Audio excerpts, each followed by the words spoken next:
प्रश्नोत्तरी। इस कार्यक्रम के पुण्यार्चक हैं स्वर्गीय श्री सौभाग्यमल जयंत पाटनी की स्मृति में भाई एवं भ्रातृवधु टीकमचंद सुशीला, बाबूलाल शकुंतला, अरविंद, रेणु, पुत्र एवं पुत्रवधु सुनील, संगीता, पौत्र एवं पौत्रवधु साहिल, प्रज्ञा, उत्सव, स्वर्णिमा, प्रपौत्र रूहान, पुत्री एवं दामाद सुनीता, करमचंद जैन, अनुपमा, राजकुमार पहाड़िया, अर्चना, पंकज जैन, निवासी Kolkata, firm Saubhagyamal Tikamchand, Borojalinga tea company, Burnie Braes tea company, Tarakeshwar cold storage, Nalikul cold storage.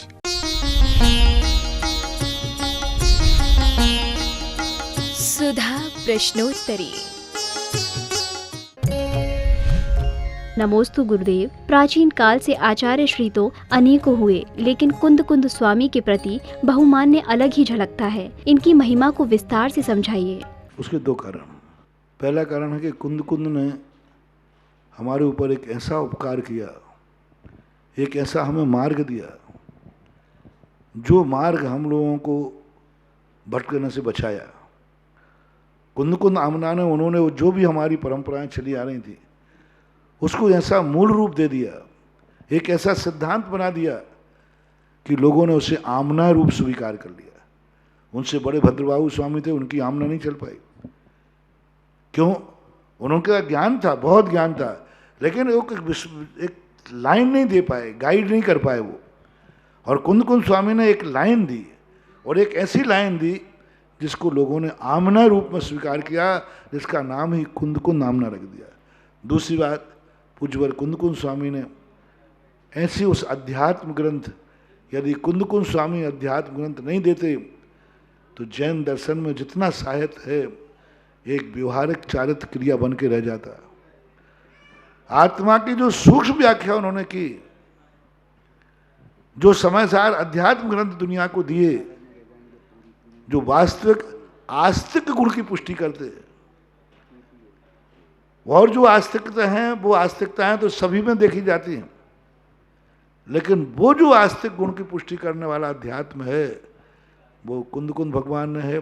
और कुंद कुंद भगवान ने जो अपने सिद्धांत दावे के साथ किए, उन्होंने कहा बालो वा बुद्धो वा पुनो ज्ञानो वा, कैसी भी परिस्थिति हो इस मार्ग को मूल छेदो न हवदे, मूल मार्ग को मत छोड़ना।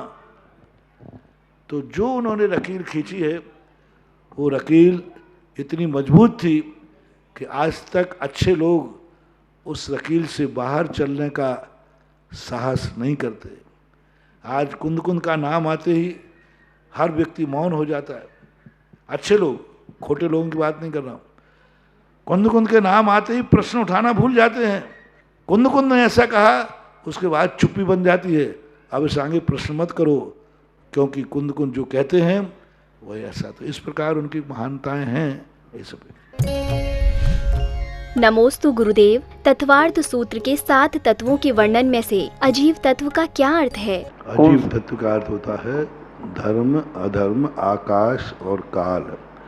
इनके तत्व हैं। आकाश का तत्व, आकाश का अवगाहन तो तत्व है, उसका स्वचतुष्य रूप से परिणमन करना भी तत्व है, उसका अरूपी रहना भी तत्व है, उसका अस्तित्व गुण के माध्यम से सारे जितने सामान्य गुण हैं वो सब उनके अपने आप में तत्व भाव हैं। इसी प्रकार धर्म, अधर्म, काल और पुद्गल, ये जो 4 द्रव्य हैं, 5 द्रव्य अजीव तत्व से, 5 द्रव्य अजीव तत्व से लेना, 5 द्रव्यों का जो भाव है, परिणमन है, वो सब इसी में गर्भित किया जाएगा। नमोस्तु गुरुदेव। स्वयं का आभा मंडल कैसे बढ़ाया जाए? अपने विशुद्धि से, अपने आचरण से, अपनी साधना तपस्या से जितना ज़्यादा अपन विशुद्ध भाव करेंगे उतना ही। नमोस्तु गुरुदेव। आगम में एक वर्णन आता है कि गज मोती चढ़ाएं। गज मोती किसने चढ़ाए और क्या ये वास्तविक कथन है? वास्तविक कथन है, पूरी कथा आती है। और गज मोती अपने आप में एक प्रकार का मोती है, और गज मोती को जो प्रोसेस है वो शुद्ध रूप होता है, इसलिए। नमोस्तु गुरुदेव। कर्मों के उदय उदीर्णा में द्रव्य, क्षेत्र, काल, भव एवं भाव का क्या योगदान रहता है? द्रव्य, क्षेत्र, काल, भव और भाव पांचों को मिलाओ। कुछ कर्म भावों से उदीरित होते हैं, कुछ कर्म काल से उदीरित होते हैं। गर्मी का समय है, उष्ण नाम कर्म उदीरित होगा। कुछ कर्म ऐसे होते हैं जो क्षेत्र से होते हैं, विशेष प्रकार का क्षेत्र हो जाए तो वहाँ अलग उदीर्णा होती है। तो इस प्रकार द्रव्य क्षेत्र काल भाव को लेकर कर्मों की उदीर्णा होती ही है नैमित्तिक रूप से। स्वाभाविक रूप से कोई कर्म की उदीर्णा नहीं होती। स्वाभाविक रूप से तो बंध जो कर्म बनता है ना, वो कर्म बंध बिल्कुल सीधा होता है, और उसी क्रम से यदि कोई निमित्त न मिले तो उसी क्रम से उनका उदय होता है। लेकिन जब द्रव्य क्षेत्र काल भाव मिलते हैं तो इनसे ही कर्मों की उदीर्णा होती है। उदय अपने आप होता है, उदीर्णा इन निमित्तों से होती है। कुछ कर्म उदय में भी द्रव्य क्षेत्र काल भाव को लेकर आते हैं। जैसे कल कहा था स्तूप संक्रमण, यदि मान लीजिए किसी ने मनुष्य गति नाम कर्म का बंध किया है, वो नरकों में है, तब उसका उदय भी नहीं आएगा, क्षेत्र ने रोक दिया वहाँ। तो ऐसे बहुत सारी प्रकृतियाँ हैं जिनका उदय उदीर्णा प्रभाव पड़ता है। नमोस्तु गुरुदेव, जब आसपास कोई महाराज जी ना हो और मंदिर में व्रत ले लें तो व्रत मान्य होगा कि नहीं? जब महाराज मिले तब ले लेना, अभी व्रत मंदिर में ले सकते हो, पर उसको रिन्यू कर लेना चाहिए। नमोस्तु गुरुदेव, कई बार मंदिर में अभिषेक के लिए जल लेकर जाते हैं तो उसमें मरे हुए मेढक, मछली आदि जीव आ जाते हैं, ऐसे में क्या करें? उन जीवों के लिए अलग कर देना चाहिए, क्योंकि ये जानवर जो जल के जानवर हैं, वे जल में मरने से जल अशुद्ध नहीं होता। क्योंकि प्रकृति ने जल के जानवर की अशुद्धि जल रूप में ही परिणत करने की वो नष्ट कर देते। कभी किसी को सड़ी एक आध दिन तो मिल सकती, फिर सब वहाँ उनके जीव उनको खा जाते हैं। तो इस प्रकार के, लेकिन स्पष्ट रूप से यदि मेंढक आदि बड़ा मिल जाता है, तुम्हारी बाल्टी में आ जाता है, तो उस पानी को तो अलग कर देना ही चाहिए बाल्टी के। और ज़्यादा यदि कोई बड़ा जानवर है तो दूसरे कुएं से पानी लेना चाहिए। नमोस्तु गुरुदेव, अभिषेक के समय बोले जाने वाले मंत्र में स्नाप यामः शब्द आता है, इसका क्या अर्थ है? स्नाप यानी स्नपन करता हूँ, नहन करता हूँ, अभिषेक करता हूँ। संस्कृत में स्नान बोलते, नहन बोलते। तो हे भगवान, मैं जल से आपका स्नपन यानी अभिषेक करता हूँ, ऐसा। नमोस्तु गुरुदेव, जो सच्चे देव, गुरु एवं शास्त्र को मान रहा है और कुदेवों को भी मान रहा है, तो उसको क्या मानेंगे? वैनिक मिथ्या दृष्टि, सब बराबर है, तो एक वैनिक मिथ्या दृष्टि कहलाते हैं। नमोस्तु गुरुदेव, प्रत्येक संप्रदाय में जय शब्द आता है, जय घोष होता है, तो जय का अर्थ क्या है? जय शब्द एक अपने आप में मंगल सूचक शब्द है, विजय का सूचक है। जय अपन वो जय यानी उसकी विजय हो, जीत हो। और जय एक विकास के अर्थ में भी आता है। तो इस प्रकार के रूढ़ अर्थ कहलाते हैं। और कुछ जय अर्थ ऐसे हैं कि जो वित्पत्ति वर्धक अर्थ हैं। तो ये शब्द बहुत अच्छा शब्द है, मंगल सूचक शब्द है। कोई भी कार्य करते समय ऐसे शब्दों को मुख से बोलने से मांगलिकता शुरू होती है। जैसे कोई भी कार्य आप कर रहे हैं, कुछ नहीं बोला आपने, जय हो, इतना बोल देने मात्र से आपका मुख से वाचनिक मंगलाचरण हो गया। गाड़ी में बैठ रहे हैं, जय हो प्रभु। अब भगवान का आप किसकी जय की आपने, वो आपको अपने आप में देखना है। भगवान के सामने तो भगवान की जय है, गुरु के सामने तो गुरु की जय है। तो उसमें आपकी जय हो। ऐसे शब्द कुछ शाब्दिक मंगल होते हैं, कुछ मानसिक मंगल होता है, कुछ शब्द से मंगल होता है। कुछ शब्दों को बोलने से, जितना एक प्रश्न नाम का ज्योतिष होता है, उसमें सामने वाले ने किस अक्षर से प्रश्न शुरू किया, उस अक्षर पर ज्योतिषाचार्य बता देगा कि इसका प्रश्न जो किया है वो सफल होगा या नहीं होगा, इसमें सगुन इसका होगा कि नहीं। तो उसको पहले अक्षर को पकड़ेंगे, आपने पहला अक्षर कौन सा बोला, उस पहले अक्षर को देख करके वो सगुन बना लेंगे किसने सही किया कि नहीं किया।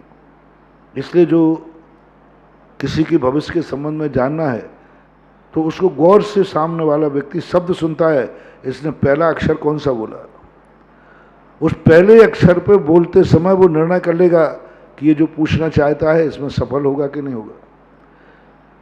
शब्द बोलते समय इसने हाथ पैर को कौन सा हाथ पैर हिलाया, उसने कहाँ खुजली की, इसका कौन सा हाथ चला, इसका सगुन से प्रश्न ज्योतिष को जानने वाला आपसे प्रश्न किया, प्रश्न करते समय उसके शरीर में हरकत हुई कि नहीं हुई? हरकत हुई तो उसने क्या किया? मान लो बाएं हाथ को खुजलाया, दाएं हाथ को खुजलाया, पीठ को खुजलाया, नाक को खुजलाया, आँख को खुजलाया, इसके अंग में कौन से अंग में इसकी प्रक्रिया हुई, उस प्रक्रिया को देख करके सामने वाला बता देगा कि तुम जो प्रश्न पूछ रहे हो उसका सफल हो गए या नहीं हो गए, वो उससे तुरंत बता दे। 1 मिनट में आपको पता ही नहीं चलेगा उसने क्या देख लिया, और वो तुरंत कह देगा आपका कार्य हो जाएगा।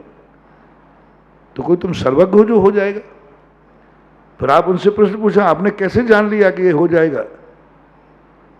मात्र आपकी हरकत को देख के जान लिया, आपके शरीर के हाथ को देख के उसने जान लिया कि आपने प्रश्न करते समय अपने शरीर के कौन से अंग का स्पर्श किया है, उससे जान लेता है। कई लोग प्रश्न करते समय अपने कंधों को उचकाते हैं, उससे सामने वाला जान लेगा। कई लोग प्रश्न करते समय अपनी आंखें बंद करते हैं, आंख बंद करके प्रश्न शुरू करते ही आंख बंद कर लेते हैं। कई लोगों की आदत होती है कि वो प्रश्न करते समय आंख को बंद कर लेते हैं, तो वो ठीक नहीं माना जाता। उससे सामने वाला समझ लेगा कि ये प्रश्न का जवाब इसके पास सही नहीं देना है और इसका सही हो गए भी नहीं। तो ये इतने ज्योतिषों के अंदर ये भेद कहलाते हैं, इनका फर्क पड़ता है शब्दों का भी, अपनी हरकत का भी। घर से बाहर निकलते हैं इतना तक फर्क पड़ता है कि आपकी नथने से कौन सी श्वास निकल रही है, वो कदम आप पहले आगे रखिए। आप सुबह उठते हैं बिस्तर से तो सबसे पहले आप देखिए आपकी नाक में से कौन सी नाक से श्वास निकल रहा है। जिस नासिका से आपका श्वास चल रहा है नाक, वो पैर आप सबसे पहले अपने पलंग से नीचे रखिए। जब भी घर से बाहर निकलो पहला कदम वो आगे रखो जिससे जहाँ से सांस ले रहे हैं, तो वो आपके लिए उस कार्य में सफलता मिलेगी, सहयोग मिलेगा। बाधाएं आएंगी भी तो वो टल जाएंगी। तो ये बहुत बड़ा ज्योतिष है।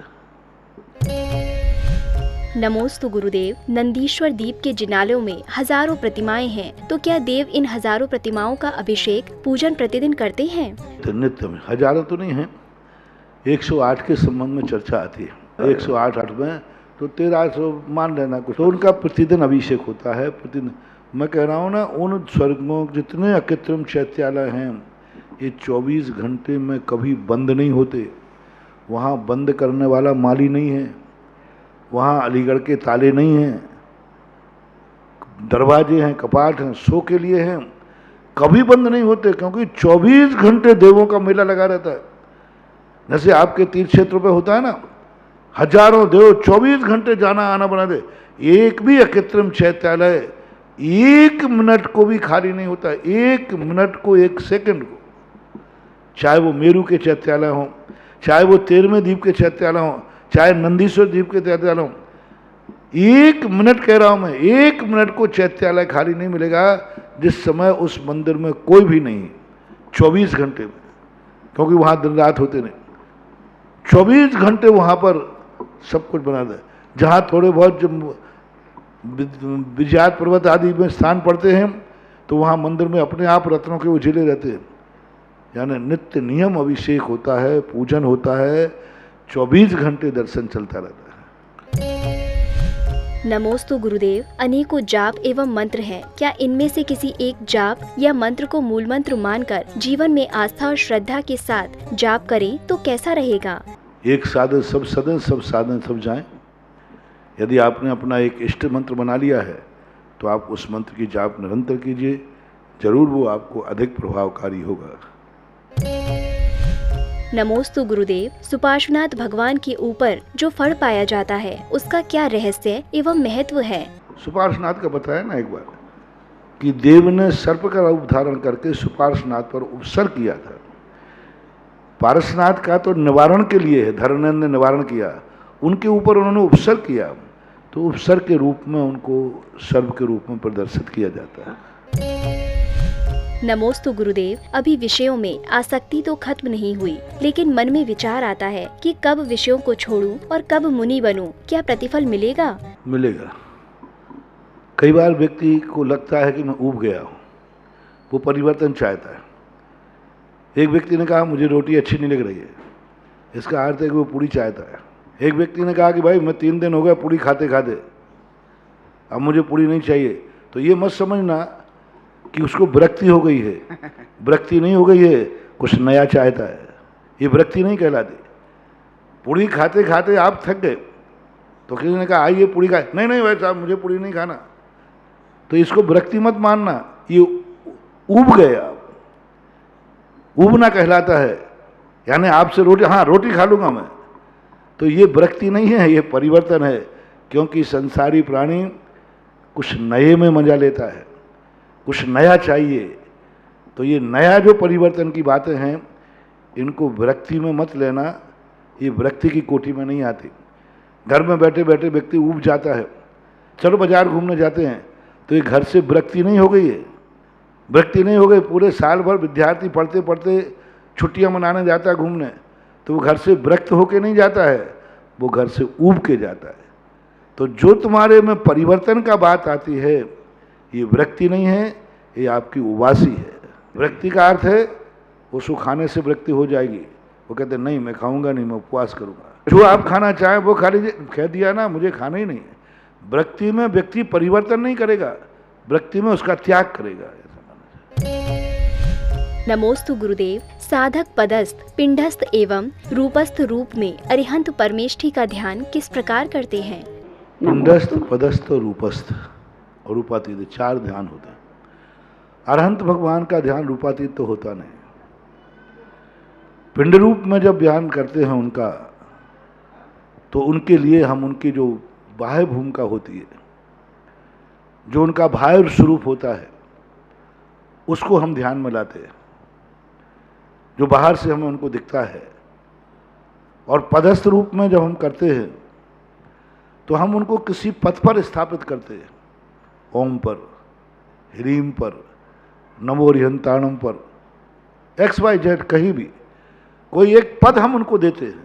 आ दे दिया, आ अरहंत का दे दिया।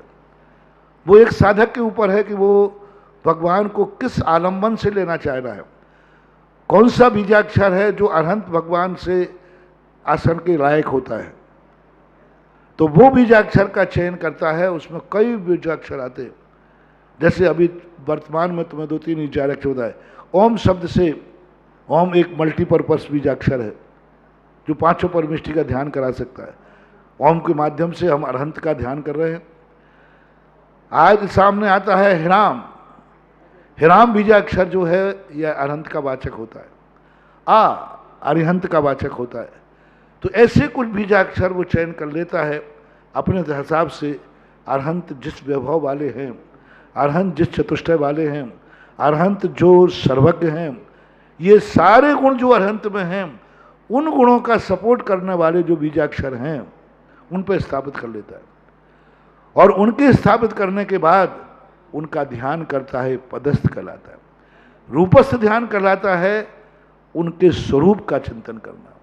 अरहंत का रूप कैसा है, अरहंत का जो द्रव्य गुण पर्यायों से अरहंत का चिंतन करना। अब उसमें मंत्र नहीं है, उसमें ओम ह्रीम हिराम आदि नहीं है, मात्र रूपस्थ द्रव्य गुण पर्याय बस।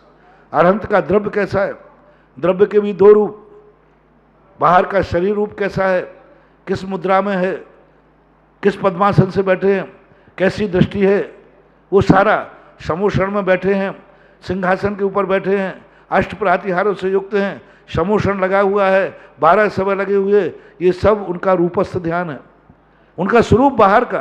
फिर अपन जाते अंदर चले जाएं, वो अंदर जाकर के उनका स्वरूप कैसा है, 4 घातिया कर्मों से रहित हैं, आघातिया कर्मों से सहित हैं, उनका स्वरूप क्या है वो। फिर उनके जाकर के स्वरूप में केवल ज्ञान का चिंतन करना, केवल दर्शन का चिंतन करना, केवल ज्ञान दर्शन अनंत सुख अनंत वीर्य का चिंतन करना।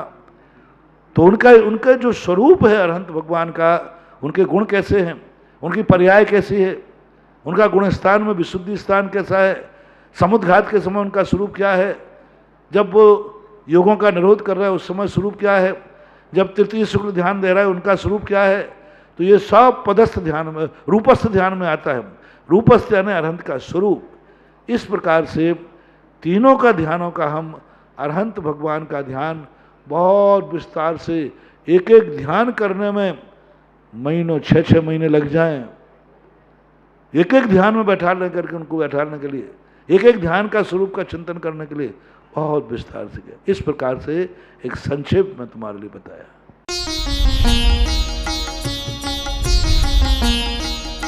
सुधा प्रश्नोत्तरी।